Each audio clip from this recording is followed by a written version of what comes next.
My name is Walter Henderson. I'm 72 years old, retired union electrician, widower. I've lived in the same brick row house for more than 40 years, long enough to watch the neighborhood change and then change again. Before I go any further, if you're listening to this, take a second and like this video, subscribe to the channel, and share it with someone who might need to hear it. And leave a comment telling me where you're listening from. I want to know how far this story reaches. I'm not dramatic by nature, never was. I worked, I saved, I paid my bills, I kept my mouth shut and my words solid. That's how men of my generation survived. This story didn't begin with yelling, sirens, or lawyers. It didn't start in a courtroom or a hospital. It started quietly, in Philadelphia before sunrise, when the city feels older than the people who live in it. If you know Philly, you know that hour. The streets are half empty. The air smells like damp concrete, burnt coffee, and something metallic you can never quite place. The city isn't awake yet, but it's already tired. That morning, I was walking to my regular diner. Same place I'd been going since my wife passed. Same booth by the window. Same waitress who calls me "hun" and pretends not to notice when I read the obituaries before the menu. Routine keeps you upright when grief tries to bend you. I wasn't thinking about my son. That's important, because if I had been, I might have missed him completely. I crossed Market Street with my hands in my coat pockets, collar turned up against the cold. Winter was hanging around longer than it should have, like it always does here, stubborn and unforgiving. Near a bus stop, I noticed a man sleeping on the sidewalk. Cardboard under his back. Hoodie pulled tight around his face. Shoes worn down at the heels like he'd walked farther than he planned to. I slowed, but I didn't stop. Everybody slows. You tell yourself you're being respectful. You tell yourself you don't want to stare.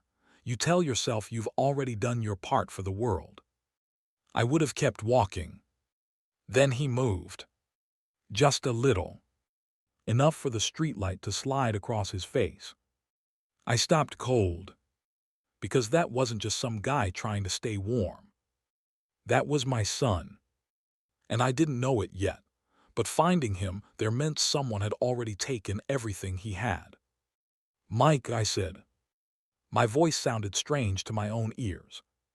He didn't answer. "Michael." His eyes opened slowly, unfocused at first. When they landed on me, they narrowed, not in recognition but fear. Like he wasn't sure I was real. Like he was deciding whether I'd disappear if he blinked. "Dad," he whispered. That one word did something to me. I can't explain without sounding weak. My knees hit the pavement before my brain caught up. I didn't care who saw me. Didn't care what I looked like. "What the hell are you doing out here?" I asked. "It's freezing."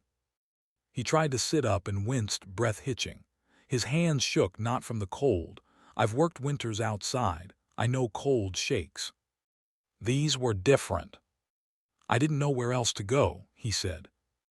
That sentence doesn't sound like much until you hear it from your own child. A man doesn't end up on concrete unless every door he trusted has already been slammed shut. I helped him up. He smelled like the city: sweat, grime, exhaustion. No alcohol, no chemicals. That scared me more than anything else. We walked back to my house, 3 blocks. It felt like 10. He leaned on me like a man who'd been upright only because he refused to fall. Inside, I sat him on the couch and wrapped him in a blanket. He clutched it like it might disappear. That's when I noticed what wasn't there. No phone. No wallet. No keys. No watch, the one I gave him after his first big contract. I asked the first question that mattered. "Where's Lauren?" That was his wife. Educated, polished, came from money that spoke softly and moved fast. "She knows where I am," he said. Not an answer. I waited. "Mike," I said, calmer than I felt, "talk to me." He stared at the floor like it had answers he didn't want to say out loud. Last time I'd seen him, he wore tailored suits and talked in numbers bigger than my mortgage. Now he looked like a man who'd been erased. They said I couldn't run the company anymore, he said. Who said? I asked. Lauren, her family, the board. That knot in my chest tightened.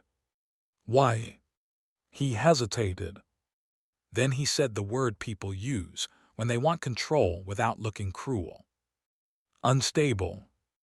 I felt my jaw clamp shut. They said I was emotional, burned out, not thinking clearly. I leaned forward. And you? I was tired, he said, not crazy. Silence filled the room. And the house? I asked suddenly.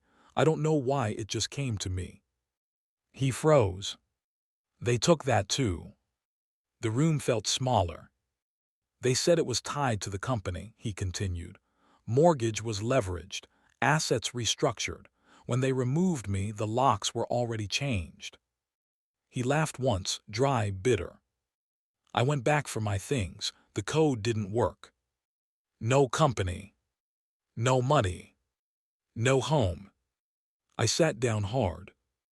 They had doctors, he said, meetings I wasn't invited to, papers signed while I was resting. One signature at a time, they took his voice. Then his access. Then his company. Then his home. And finally his name. And the money? I asked. He looked up at me, shame all over his face. The million, he said, your million. That was my retirement, my house, my safety net. The money I invested because I trusted my son when he said, this is solid, this is real. What about it? I asked. They took that too. I didn't yell. Didn't curse. Didn't throw anything.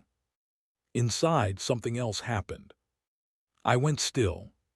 I tried to fight it, he said. They told me if I pushed back, it'd just prove their point. That's how traps work. You struggle and they call it evidence. I didn't say it out loud, but something in me was already counting steps. I went to the kitchen and poured coffee. My hands didn't shake. That surprised me. When I came back, Michael was asleep, curled up on my couch like a kid who finally felt safe enough to stop running. That's when the anger arrived. Not loud. Not wild. Cold. Focused. Because people like Lauren and her family make the same mistake every time. They see an old man and think the story's done. They think age means weakness. They think silence means surrender. They were wrong. I stood there, watching my son breathe, and made a quiet promise. I wasn't going to argue. I wasn't going to beg. I wasn't going to rush. I was going to read. I was going to listen. And I was going to wait. Because they didn't just take my money. They took my son's company. They took his home. They took his name. And that's something a father doesn't forget. They thought calling him unstable would end the story. They didn't realize it was just the beginning. If you've ever lived long enough, you learn something most people don't like to admit. The world doesn't always punish bad people fast. Sometimes it lets them get comfortable first. Michael slept for almost 14 hours straight. Didn't move, didn't mumble, just breathed. I sat at the kitchen table most of that night, lights off, coffee going cold, staring at the wall like it owed me money. Because once the shock wears off, questions show up. And questions don't let you sleep. By morning, I knew one thing for sure. I couldn't fix this by getting loud. That's how you tip your hand. No, I needed to understand how they did it before I ever thought about undoing it. What I found in those papers changed everything. The first thing I did wasn't heroic. I didn't call a lawyer. Didn't call the cops. Didn't call Lauren. I went into my basement. Old filing cabinet, rusted handles, The kind you keep because throwing it out feels like quitting. Inside were folders I hadn't touched in years. Bank statements, investment agreements, copies of everything I signed when Michael asked me to believe in his company. People laugh at old men for keeping paper. But paper doesn't disappear when passwords change. I laid everything out on the dining table. Slow, careful. Electricians learn early, rush the job and you get burned. The first thing that hit me wasn't fraud. It was timing. Signatures dated during weeks Michael said he was resting. Board approvals stamped hours after emergency meetings. Decisions made fast, too fast. That's not how healthy companies move. That's how takeovers do. I flipped through page after page until my eyes burned. That's when I saw something small. A margin note. Not a signature, not a clause. A reference number. You miss things like that when you're scared. I wrote it down. Michael woke up around noon. He looked better, not good, but better. Like a man who hadn't slept indoors in too long. I slid a plate of eggs toward him. He stared at it like it was a trick. Eat, I said, you look like hell. He smirked faintly. That was the first sign my son was still in there somewhere. As he ate, I asked questions. Not accusations, not theories. Just facts. Who brought the doctors in? Who scheduled the meetings? Who controlled the mail? Each answer filled in another blank. Lauren didn't do this alone. She didn't need to. Her family had money, lawyers, accountants, the kind of people who make problems disappear quietly. That's when I realized this wasn't about my son losing control. It was about someone else taking it. That afternoon, I paid a visit to my neighbor, Angela Ruiz. Angela's lived next door since Reagan was in office, raised 3 kids, worked as a legal secretary downtown for almost 30 years. Sharp as a tack, memory like a steel trap. If Angela didn't trust you, you felt it. If she did, you were lucky. She opened the door, looked at my face and frowned. What they do, she asked. Didn't ask if, asked what. I laid the papers out on her kitchen table. She didn't skim. She read. Quiet, careful, lips pressed tight. After 10 minutes, she tapped the page with one finger. This, she said, this is garbage. My stomach tightened. Explain. She leaned back. They stacked the process, used speed and pressure. These approvals, half of them shouldn't hold up if challenged. I exhaled slowly. So it's illegal. She shook her head. Not clean enough to be legal, not dirty enough to be obvious. That's worse. She pointed again. And this reference number, that ties to a secondary filing. I felt something shift in my chest. A filing where? She smiled thinly. County records, property division. That's when it clicked. The house, Michael's house, wasn't just collateral. It was leverage. They didn't just take his business. They used his home to choke him into silence. That night after Michael went to bed, I drove. Didn't tell him where I was going.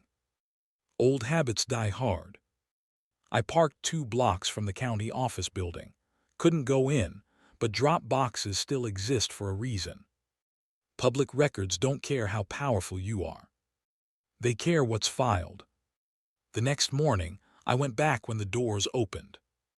I asked for records under Michael's name. The clerk didn't rush me. Philly clerks never do. I waited. And waited. And waited some more. Finally, she slid the file across. I opened it right there. And there it was. A property transfer. Signed on Michael's behalf. Dated 2 days after a psychiatric evaluation. The house had been moved into a holding trust. Temporary, they'd said. Protective, they'd said. Bullshit. It was a cage. And then I saw the name I wasn't supposed to see. The trustee wasn't Lauren. It was Richard Bellamy. Her father. The man who shook my hand once and called me, sir, like he meant it.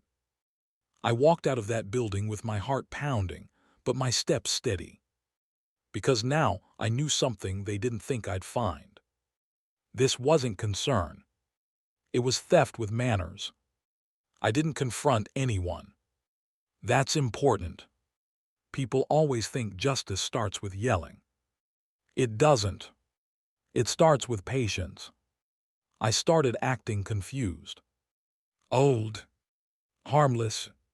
When Lauren called, concern dripping from her voice, I let it ring twice before answering. Walter, she said, we're worried about Michael. I sighed into the phone. I don't know what to do anymore, I said. He's not himself. She relaxed, I could hear it. Predators always do when they think you're tired. We just want what's best, she said. I know, I replied. You're a good woman. I hated myself a little for saying that. But war isn't clean. They thought I was backing down. I was mapping the exits. Angela helped me request more records. Shell companies, LLCs I'd never heard of. Paper trails that looped back into each other like snakes eating their tails. Then I made one more call. An old friend. Frank Doyle. Retired detective. Drank too much coffee, trusted his gut more than policy. We hadn't talked in years. He listened without interrupting.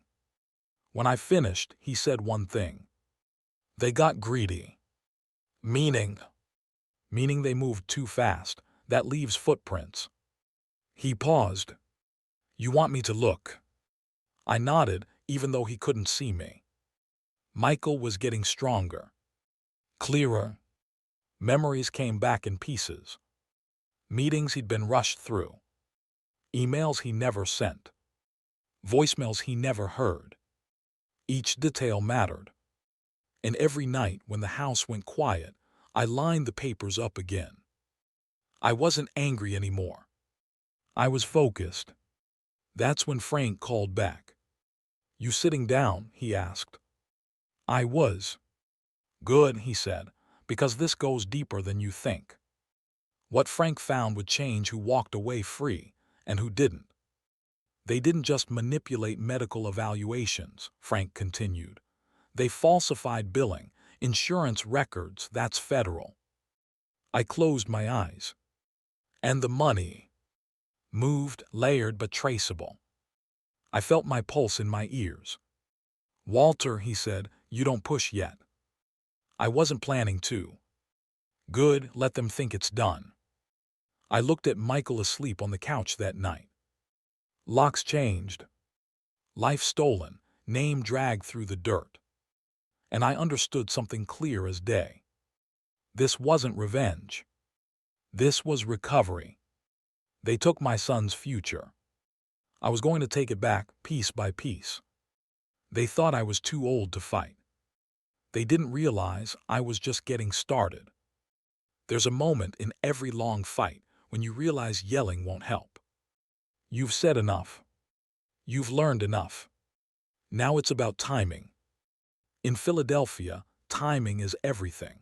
You don't cross Broad Street without looking both ways, even when the light's green. You don't rush a job just because someone's tapping their foot, and you don't show your hand when the other side thinks you've folded. That's where I was. Michael was getting stronger by the day, eating regular, sleeping through the night.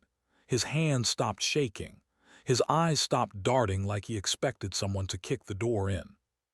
Every little improvement was proof of one thing. They were wrong about him. And that mattered more than the money. Because once the courts put a label on you, it sticks. Unstable doesn't wash off easy. It follows you into rooms you haven't even entered yet. I wasn't going to let that stand. What I did next looked like surrender, but it was anything but. I started playing the part they expected. The tired old man. The confused father. When Lauren called, I answered slower. Let the phone ring, let her hear silence. Walter, she said, voice sweet as sugar on a soft pretzel, how is Michael doing? I sighed long and heavy. He's struggling, I said. I don't know what's right anymore. There it was. The pause on her end. Predators always pause when they think they've won. We just want to help, she said. You understand that, right? Yeah, I replied. I guess I do. I hated every word. But she bought it. They all did. Michael hated it at first. You're letting them think they won, he said one night, packing the living room. I am, I said. That's the point. He stopped. You sure? I looked him dead in the eye. I wired buildings for 40 years. You don't shut the power off while the other guy's still holding the live line. He nodded slowly. That was the first time I saw trust come back into his face. While they relaxed, I made a call that would change everything. Frank Doyle didn't give me the number right away. That told me how serious this was. Walter, he said, low and careful, once this starts, it doesn't stop. I know. You don't get to choose who falls. I'm not trying to. Long pause.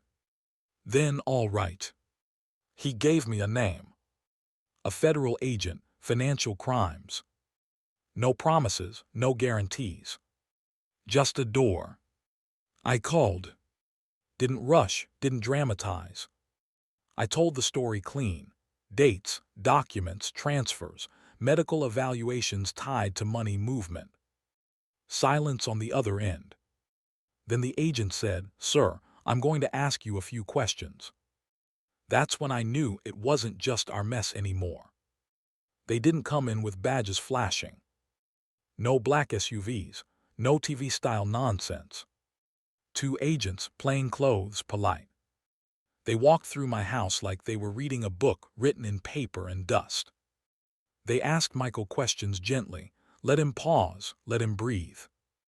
They didn't talk to him like he was broken. They talked to him like he mattered.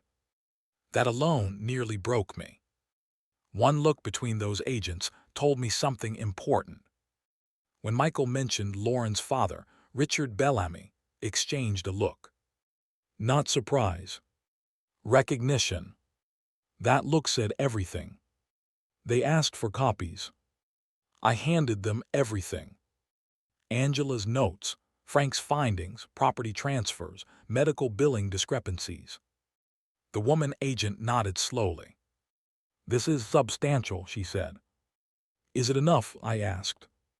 She met my eyes. It's a start. Start was all I needed. Here's the thing about federal cases. They move slow. Painfully slow. That's why most people mess them up. They get impatient. They tip off the other side. They demand justice on their schedule. I didn't. I waited.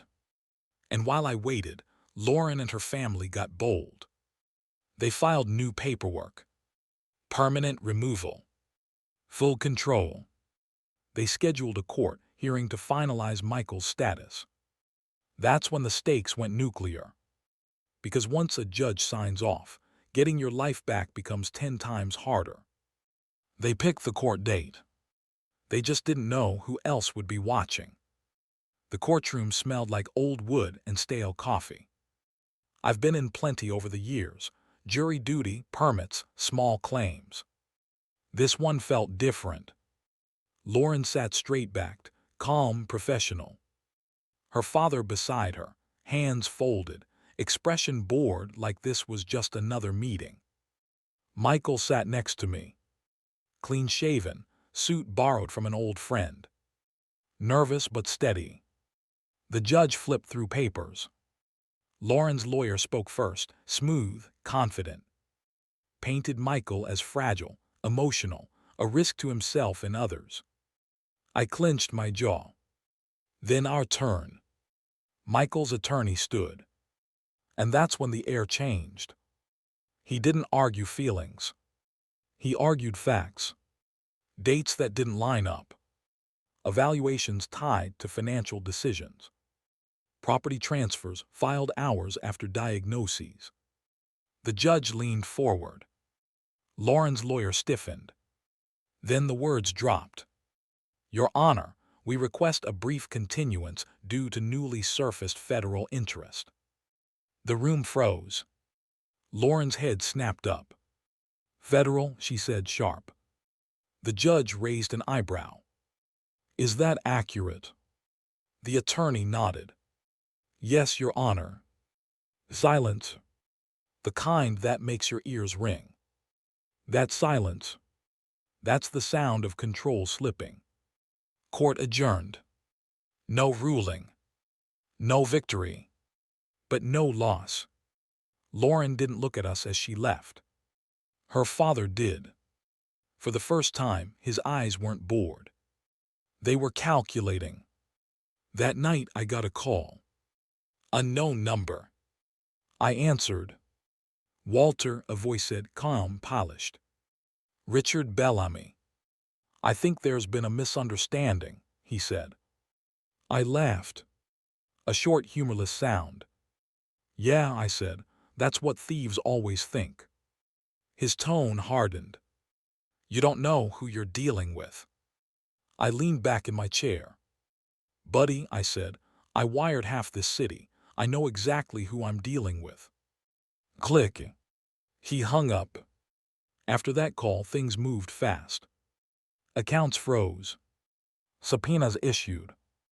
Lauren stopped calling. Michael got his first email in months from a bank addressed to him by name. Not patient. Not subject. His name. He stared at the screen like it might vanish. I'm still me, he said quietly. I put a hand on his shoulder. Always were.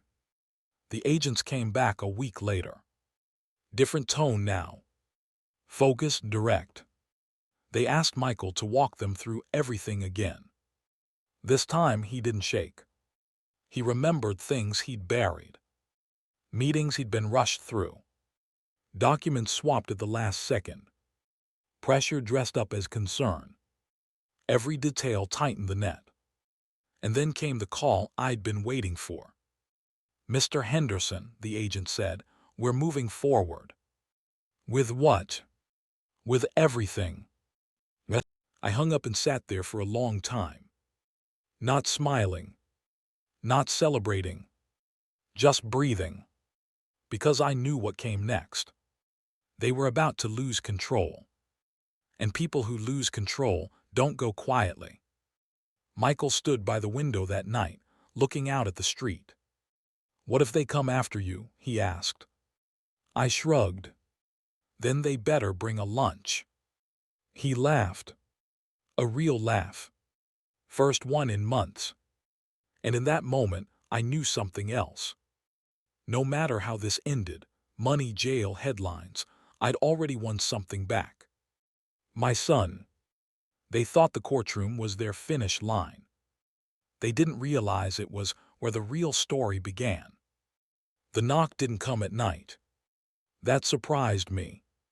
People expect justice to show up like the movies, dark, loud, dramatic, flashing lights, doors kicked in.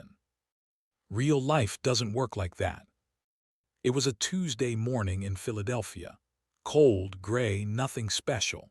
Trash trucks rumbling down the block. Someone arguing over a parking spot. The city doing what it always does. Michael was in the kitchen, coffee in hand, reading an email for the third time like it might change. It didn't.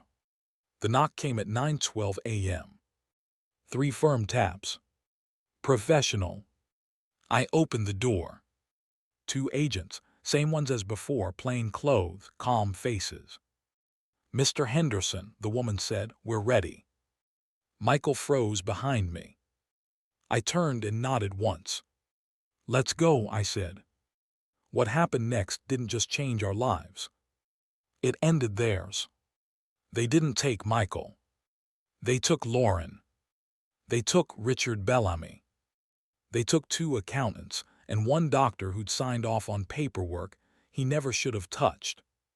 White-collar arrests don't look like street arrests.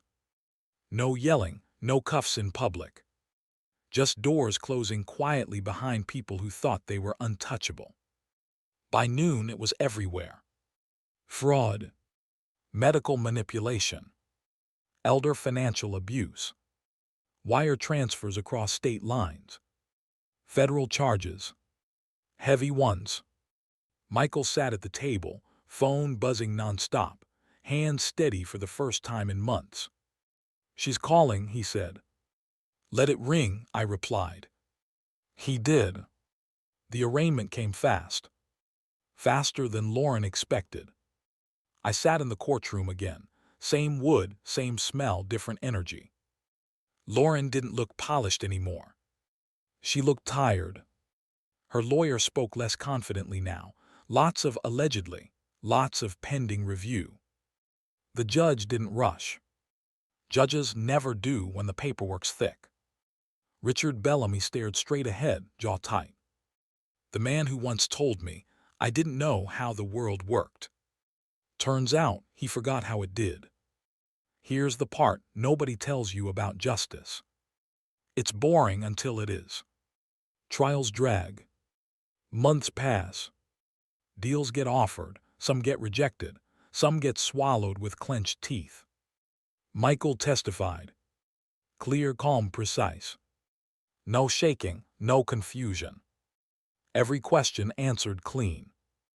The defense tried to push the old story. Stress, burnout, concern. The prosecutor didn't argue feelings. She argued patterns. Timing. Money. Control. By the end of the second week, even the jury looked tired of the lies. Then came the verdicts. Guilty. On more counts than I could remember. Lauren didn't cry. She just stared forward like the room had betrayed her. Richard finally looked at me. Not angry. Not smug. Small. Sentencing followed. Years, not months. Assets seized, accounts frozen, properties liquidated. The house Michael lost. Returned. Keys placed in his hand by a clerk who smiled like she knew exactly what it meant. But the real victory didn't happen in court. It happened on a quiet morning. Michael stood in his old living room, sunlight coming through the same windows, dust dancing in the air. He didn't move for a long time. Just stood there. "This is real," he said. "Always was," I replied. He laughed softly. "I forgot what it felt like to stand somewhere that's yours." The company didn't come back. And that was okay. Some things aren't worth rebuilding. Michael took what he'd learned and started small. Consulting, honest work, no partners he didn't trust. The money came back slower, but cleaner. My million. Recovered. Every cent. I didn't celebrate. I put it back where it belonged. Peace of mind doesn't need applause. If you're expecting fireworks at the end, this isn't that kind of story. Lauren was sentenced quietly. No speech, no apology.